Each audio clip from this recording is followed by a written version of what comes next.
The interview show would like to thank Cards Against Humanity, Lifeway Foods, It Takes Guts, Field Notes, vintage-styled, made-in-the-USA pocket notebooks at 401 North Racine in Chicago or fieldnotesbrand.com, and LAGUNITAS.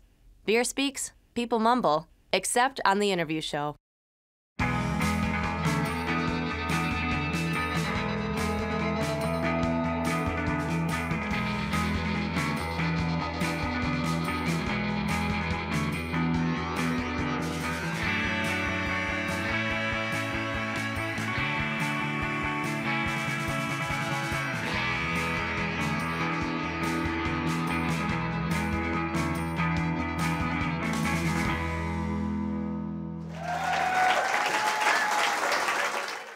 I was watching the television the other day, not TTW, I'm sorry, and it was HBO, and it's vinyl, it's the first episode, and I see this credit, created by Mick Jagger, Martin Scorsese, and Rich Cohen. One of the greatest credits in television history, by the way. How did that happen? Well, it's the same thing as the book, which is when I was very young, I got tapped by Rolling Stone to go on the road with the Rolling Stones, and I became kind of friendly with Mick Jagger, and after I finished that, I'd written this... Wait, stop. What do you mean you became friendly with Mick Jagger? Friendly is maybe the wrong word. It wasn't like I was talking to him at 3 in the morning saying, did you see what happened and everything? But, you know, like I was around and I was writing these stories. They liked you. They Stones liked you. I even have a tape of Keith Richards saying, Charlie really likes you. He says you're a very unusual young man. That's meant a lot to me. Whenever I'm down, I play that tape.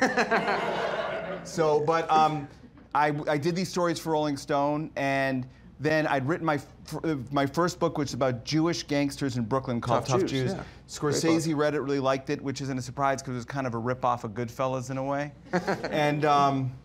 And you know, they wanted to make this movie about the music business, and for all these different reasons of things aligning, I suddenly seemed like the perfect guy, even though I never. But you weren't a screenwriter, right? Nope. Yeah. But Scorsese said that's good because you're not going to get some like hack. We're going to teach you how to write a Martin Scorsese movie, which is basically what they did. Huh. And then you described this in the book a little bit. You met with Jagger and Scorsese at their homes in Manhattan. You would attend private screenings with Scorsese. Well, Scorsese's the kind of guy, like, he's talking, he's like, oh, it's like that movie, The Big Knife. You got to see The Big Knife. And the next day you get a phone call, okay, Marty set up a screening for you to see The Big Knife.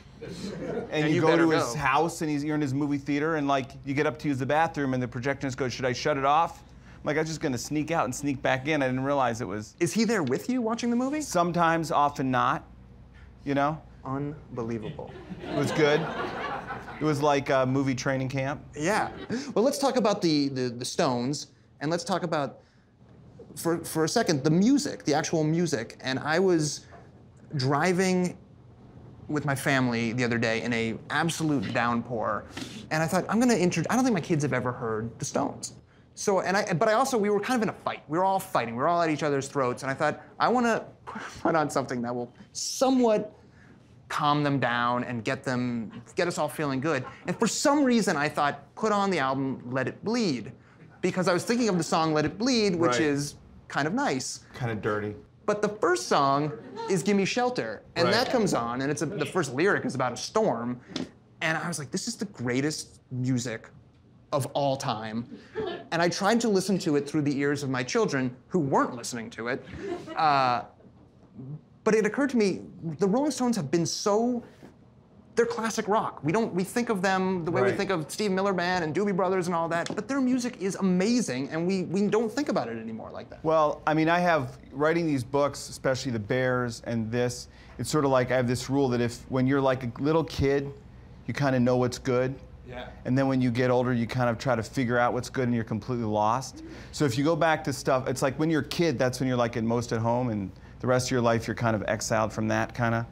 And after the Bears book, I thought, well, now what's something else I really loved? And it was the Rolling Stones. And it really came to me through my brother, who at a certain age moved into the attic, just like Greg Brady. Yeah, yeah. And it was like he'd moved into the frontier. And were you allowed up there? Not allowed up. Yeah. I got punched if I went up. There was like weird stuff up there. And including the Stones. And I was lying in my bed one day listening to my record, which was Rhinestone Cowboy. Yeah, yeah, yeah. When I heard the cowbell. Which you've also written a book about. No, no. Yeah. I heard the cowbell, you know, for Honky Tonk Woman, and it was like the song literally picked me up and levitated me and carried me up the stairs where I was pummeled.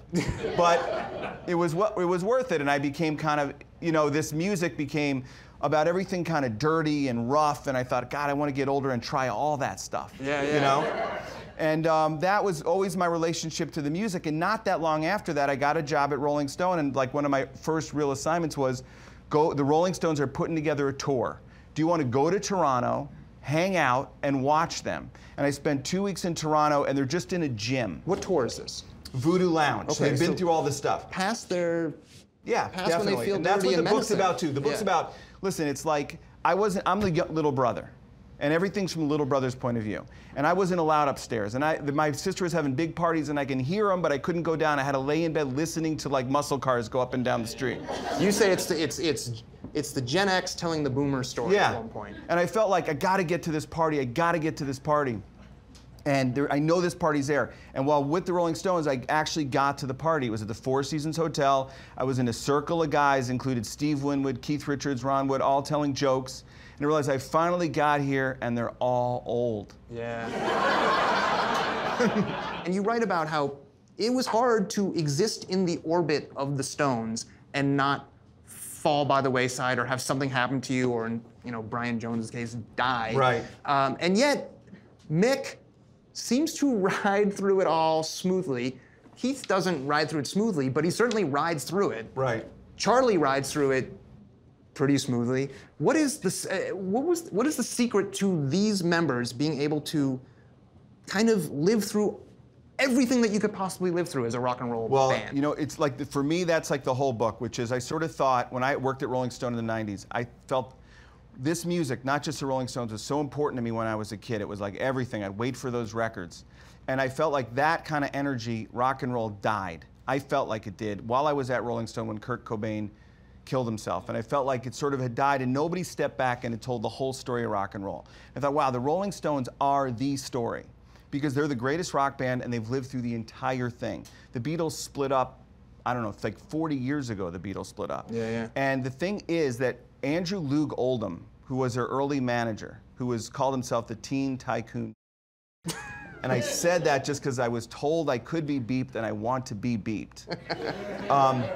Andrew Loog Oldham told them that basically if you want to last, every 5 years you have to reinvent yourself, because 5 years is how long it takes a kid to go from being a sophomore in high school to he's working. Yeah, yeah. And there's a new group of kids and they want a new band, so you have to become a new band. Well, they got the Chicago Blues, they had a psychedelic phase, they had the kind of slick, not slick, but disco almost. Disco. And they were like a punk band, they were like a new wave band, like when I was a kid. So yeah. And they're always the Rolling Stones, but they had this ability. I said they lived and died so many times they might as well be immortal. And the thing about it is it's all Mick Jagger. Because if not for him, they would have broken up. They did break up, really, in the late 70s, and they would have stayed broken up. But for whatever reason, the guy's just a present tense person. And it's the amazing thing about him. I had this experience where I'd interview him, and I'd tape him, and I'd think, wow, man, I'm getting stuff no one's ever gotten from Mick Jagger before, because he loves me. He loves me because I'm a lovable guy. You know, and I'm getting this incredible stuff. And I get the tape transcribed, and he said nothing. Nothing. Because that's his genius, which is he seems to give everything, he gives nothing, so you can never peg him. It makes him the greatest front man in rock and roll. It's what Prince did, it's what Bob Dylan did, but in a way Jagger did it as well as anybody. Whereas Keith, you tape him, you couldn't understand a word he said. You felt you completely wasted your time, you get the tape back, it's like everything's a genius, you know? You wrote in the book, a bike ride away from Keith Richards. Yes. And you go to a bar where you sometimes see Keith Richards. Well, there's a restaurant in my town called Luke's, which is like a French bistro. Yeah. And it's owned by a relative of Keith Richards, an actual guy from France, from the other side. Yeah, yeah, sure. Keith Richards hangs out there, and you can tell he's going to come because he'll be sitting eating lunch, and suddenly you see the guy look, and then immediately goes and gets a giant glass and a bottle of vodka and fills it, and then puts on a reggae tape. That's how you know Keith Richards is coming. And you know him. Does he say, come on over, let's talk? Or do you just, you say in the book, you just nod your head at him? And... Yeah. I mean, basically, the thing about it is like a train. And you just got to be on it for a while, and then you're off of it. It's not like, that's the only way they can survive, those guys. There's so many people that they meet that they will act like they know you, but it's never clear to me if they really do. Will he read the book? Do they care what anybody writes about them at this point? Well, I don't think Jagger does. I mean, all their people will read the book. I don't think Jagger cares, because I don't think he could survive if he did. There's so much, you know, he clearly, and at one point he took money to write a memoir. I did talk to him about this, and he gave it back because he couldn't dwell on the past. That's how he survived. It's everything from here on. There's no past, you know? So, but Keith Richards, when I met him, he's like in the middle of reading Gibbon. And I was like, he's a genius, man. He's reading Gibbon. And he's like, I interviewed him 20 years ago. He's reading Gibbon then, too. He's always been reading Gibbon. No way. But to be fair, Gibbon's, that's pretty long. It'd take 20 years. I haven't read it, so I mean, he's better than me. Did you just have another baby? I did. My wife did. I know this because I've been yelled at for saying my wife's having a baby. I get yelled at for saying that. And for saying I'm having a baby, I get yelled at for saying that. I'm sure a baby happened in my family. Yeah, and congratulations. Thank you. You already had some kids. Yes. Was it this like, hey, let's live like the Stones and just keep having kids? No, I mean, what happened is, first of all, I didn't read the book very carefully about fertility and how easy it is to have a baby after you've just had a baby. That's one of the things. But actually, it's kind of weird to say it, but my mother died about 2 years ago, and right after my mother died, I had this overwhelming desire to have a baby. And I talked to my wife, and she said, I'm too old to have a baby. We're old, man. We're as old as the Stones were on steel wheels. We're old. Me and my wife are basically the same age. And then lo and behold, she got pregnant, and the baby's named after my mother and looks at me like my mother would look at me, like that same look like, you're not so special as you think you are. That's awesome. That's amazing. Congratulations. Thank you. On the baby, and the book is wonderful, too. Rich Cohen, everyone. Thanks, Mark. Guests on the interview show all share one thing in common. They take risks. We'd like to thank Lifeway Foods, makers of probiotic KEFIR, for making possible this week's It Takes Guts interview. Do you think it helps to put ranch on everything? Yeah. Yes. Yeah. Yes. I'm putting ranch on it. So. How many versions of ranch are on the publican's menu right now? Baker's dozen. Yeah, Easy. I have a solid 5 in an Italian restaurant. Ranch. Ranch dressing is Ranch dressing is one of the better on magic everything. things. What happened to the whole Italian method? What happened to the researching ranch, different? you put oregano. There you go. Right. Exactly. Does it help? I hear those foods, and they all sound. Anything I read on your menu, it sounds great. I also have no real concept of what it means, and then I go and I eat it and I love it. Does it help as a diner to be educated and to know about food? Would I appreciate it more if I spent my time researching food more? Nope. No, I don't think so. We eat terrible food, or just food that you eat every day. We don't go out and order What does that mean? Stuff with ranch dressing on it. What the hell does that mean? I mean, McDonald's breakfast is one of the best meals in the country. Ever. Yeah. Hands down. The McDonald's hash brown is a piece of art. It is an incredible piece of art. And probably hard How to do they make keep in it that. so crispy and like so tender in the center? I don't know. Sometimes I just go in and get a hash brown. Not a lie. It's like there's not real potatoes. It's playing the part. It doesn't really matter at that point. But this is brilliant. There's a lot to learn from McDonald's breakfast.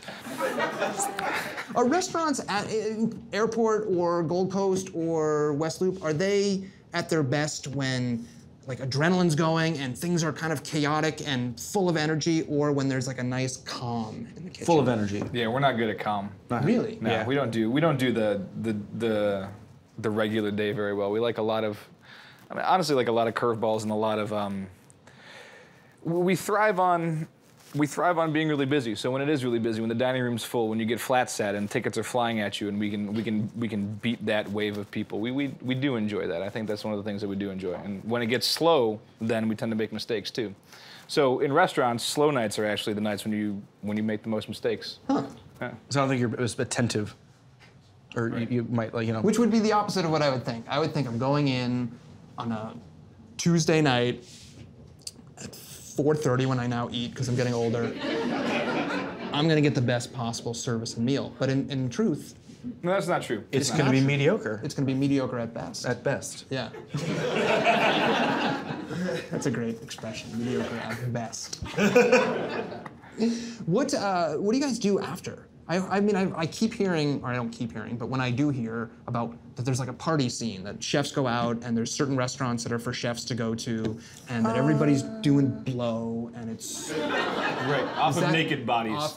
Off your... It's everything you think it is. Yeah, to be it's honest. amazing. Yeah. Right.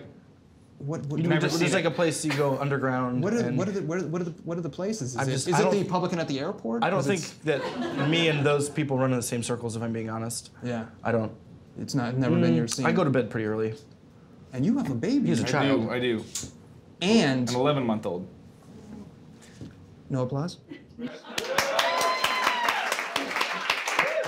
And, correct me if I'm wrong, you moved today. I did. The movers are still at my house. So you moved to your first house. He's being very brave, guys. Yes. Let's get one for him, right? Thanks.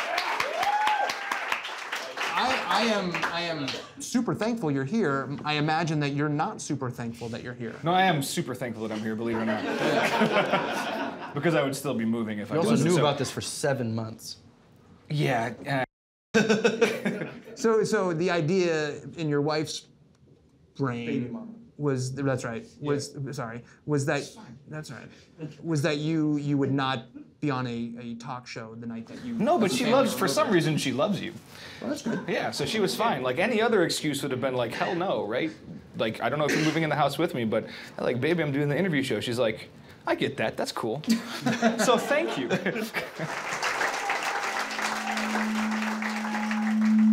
Programs like The Interview Show are made possible through generous donations from viewers like you.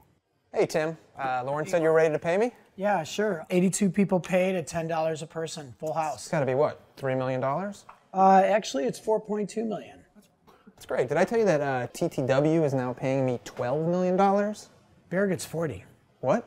Jeffrey Bear gets 40 million. Yeah, but that's gotta be for the whole season. I'm getting $12 million per episode. Plus, Bear only gets $20 million for the YouTube pre-roll. YouTube pre-roll. Hey, hold on one second, I think I'm getting a call. Yeah, this is Mark. Yeah, I do balloon animals. How old, 8? Yeah, I can do Freddy's Party. This Saturday, perfect. It's $3 million for the first hour, and I'll do 2 hours for $5 million. Perfect. See you then. All right. Here you go. Perfect, thanks Thanks a for lot. that, Mark. I gotta get going to the day job. All I'll right. talk to you. Have a great time. See you.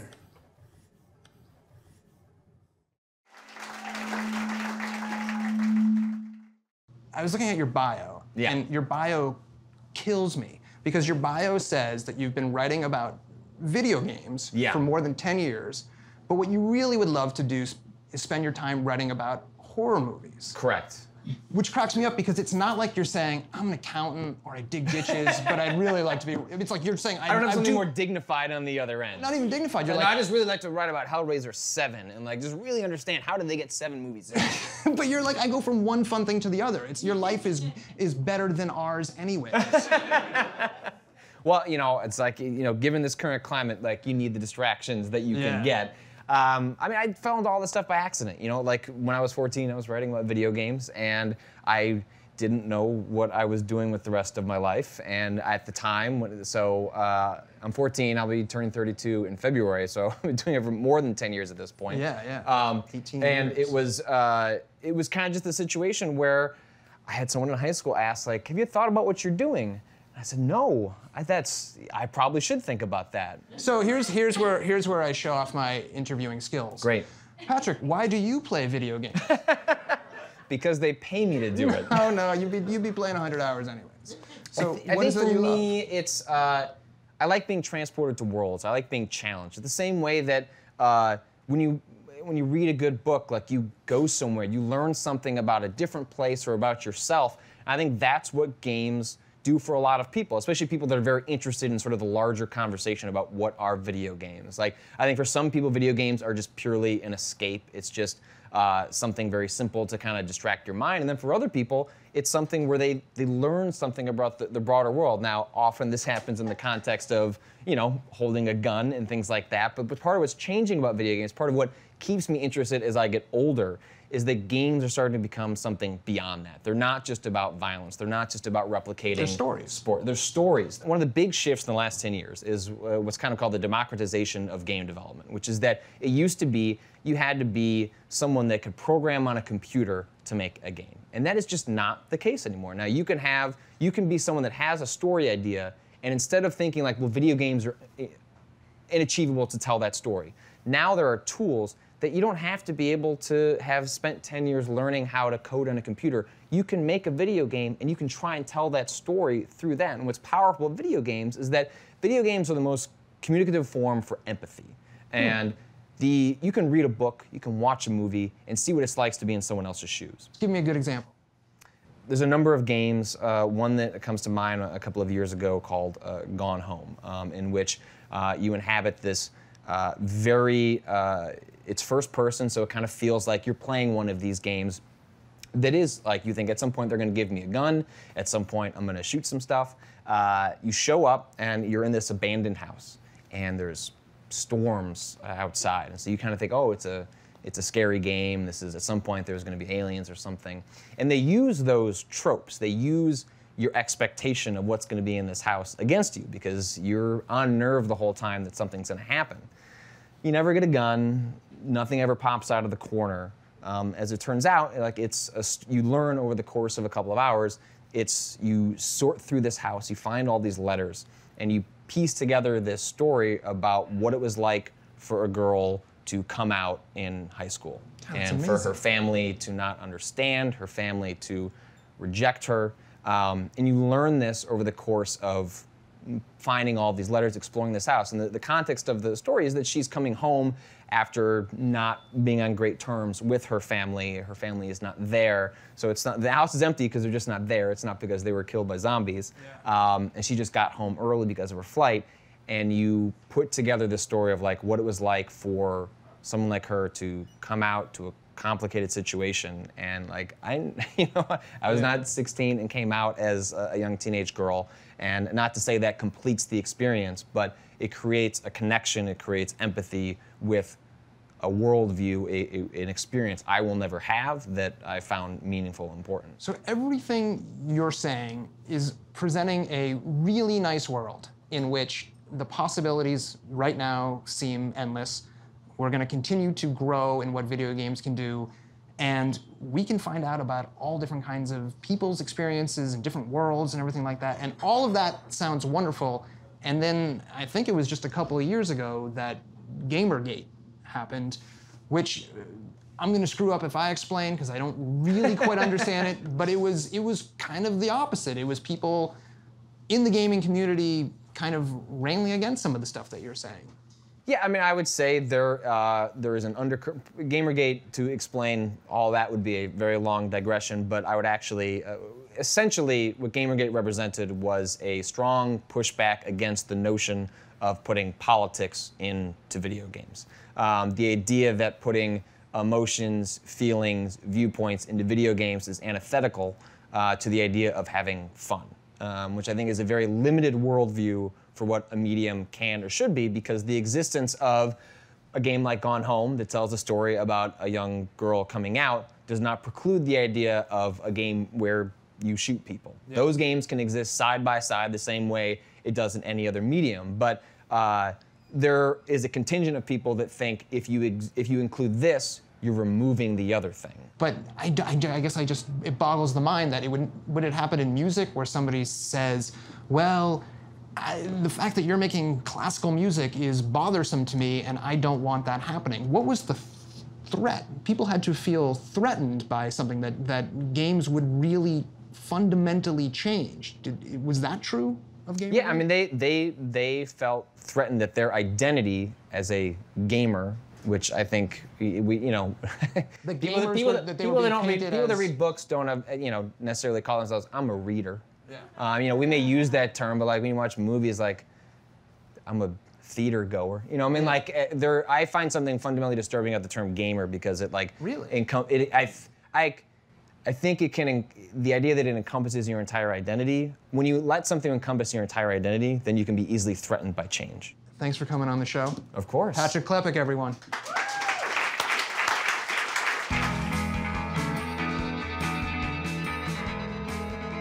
You can like look up a different kind of dumpling, watch 20 different videos, and look at all these different recipes and try them all out. And then we kind of figured out to try to understand why that starch, why that flour, why this much water, why do you boil water, why do you use cold water? So how do you make it your own then?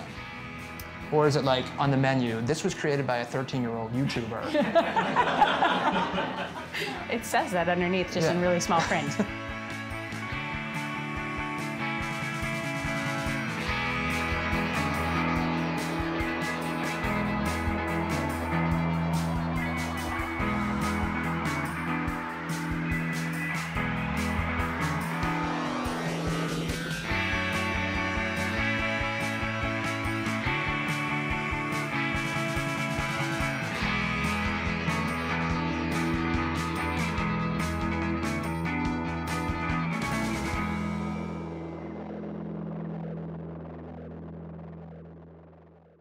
The Interview Show would like to thank Cards Against Humanity, Lifeway Foods, It Takes Guts, Field Notes, vintage-styled, made-in-the-USA pocket notebooks at 401 North Racine in Chicago or fieldnotesbrand.com, and Lagunitas.